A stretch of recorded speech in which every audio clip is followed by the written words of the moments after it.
She appeared in my tent without warning and asked me for forever. Jake Mason woke up to find someone sitting at the edge of his sleeping bag. The figure was tall and graceful with skin that seemed to shimmer like silver moonlight. Her eyes were large and held depths that reminded him of distant galaxies. She wore clothing that looked like it was woven from starlight itself. He should have been afraid, but something about her presence felt oddly comforting. "Amy," she said, in a voice that sounded like music from another world. "My name is Amy and I need your help." Jake sat up slowly, rubbing his eyes. He was camping alone in the mountains of Colorado, far from any town or city. The nearest person should be miles away. "How did you get here?" he asked.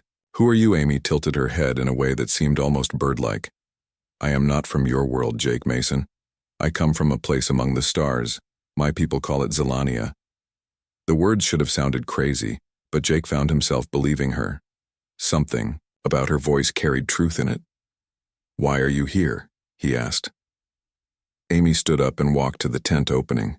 She gestured toward the night sky where stars twinkled like diamonds scattered across black velvet. "My people are dying," she said. "We have technology, beyond your imagination.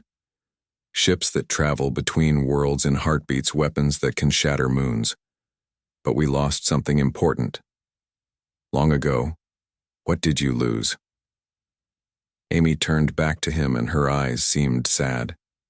"The ability to feel," she said, "to love, to hope, to dream. We became so focused on logic and efficiency that we forgot what makes life worth living." Jake felt his heart skip a beat. "That sounds terrible." "It is," Amy agreed. "We watched your species from afar and saw something we had forgotten. Humans feel everything so deeply. You love with passion, you fight for what you believe in. You create art and music and stories just because they are beautiful." She moved closer to him again. "Our scientists studied your people for generations. They learned that humans have something in your genetic code that we lost millions of years ago. The capacity for deep emotional connection. Jake was starting to understand why you are here." Amy nodded. "We need human DNA to restore what we lost, but not just any human. We need someone special. Someone who represents the best of what humanity offers."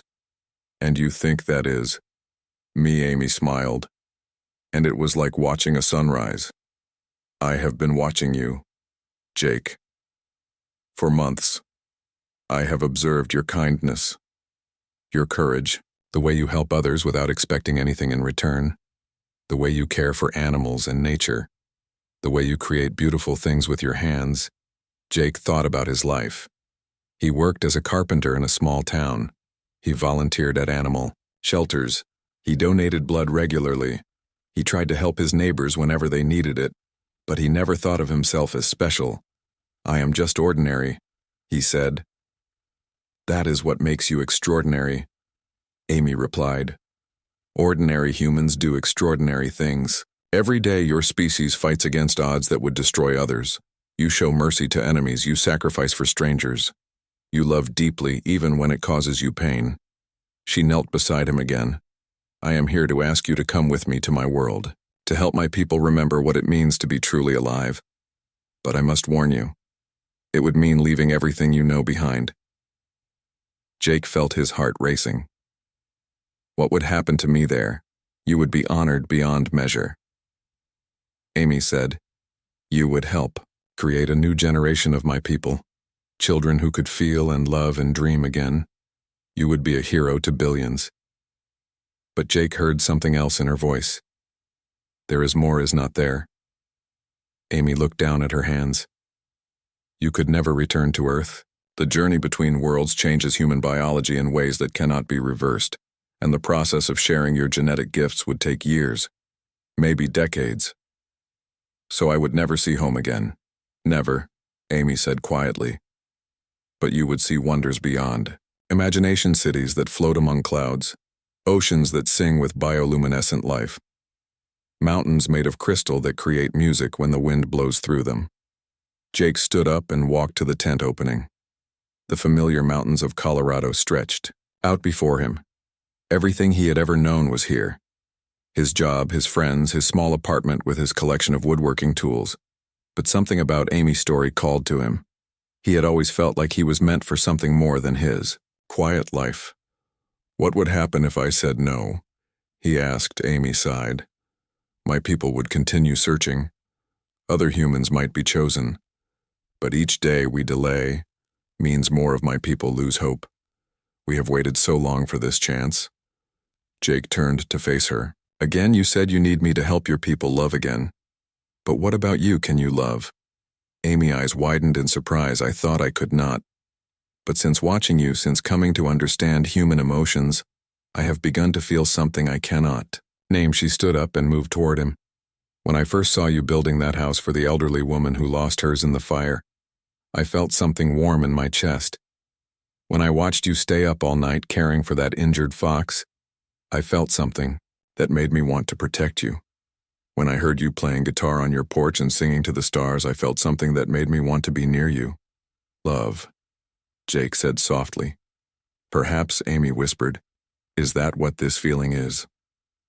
Jake reached out and gently touched her hand. Her skin was warm despite its strange shimmer. If I come with you, he said. Will you teach me about your world? Amy smiled again. I will teach you everything, and you will teach my people everything about being human. Jake thought about all the people he would never see again, all the mountains he would never climb, all the projects he would never finish. But he also thought about a dying civilization that needed hope. When do we leave? He asked. Now, Amy said, a ship waits beyond your atmosphere. My people have been preparing for this moment for centuries. Jake looked around his simple tent at his camping gear and his few possessions. None of it seemed important anymore. What should I bring? Just yourself, Amy said. Your memories, your heart, your humanity. That is all we need. Jake took a deep breath and stepped closer to Amy. This is crazy, he said. But somehow it feels right. Amy reached up and placed her hand on his cheek. You are choosing to save an entire species. Jake Mason, you are choosing love over fear, adventure over safety, hope over certainty. That sounds very human. Jake replied. Yes, Amy said, and that is exactly why we need you together. They walked out of the tent under the star-filled sky. A soft light began to descend, from above growing brighter and more beautiful with each second. Jake squeezed Amy's hand and felt ready for whatever came next. He was leaving Earth forever, but he was also beginning the greatest adventure any human had ever known. The light surrounded them, and Jake felt himself being lifted toward the stars, toward a new world, toward a love that could save a dying civilization. He had found his purpose among the stars, and it had found him in return.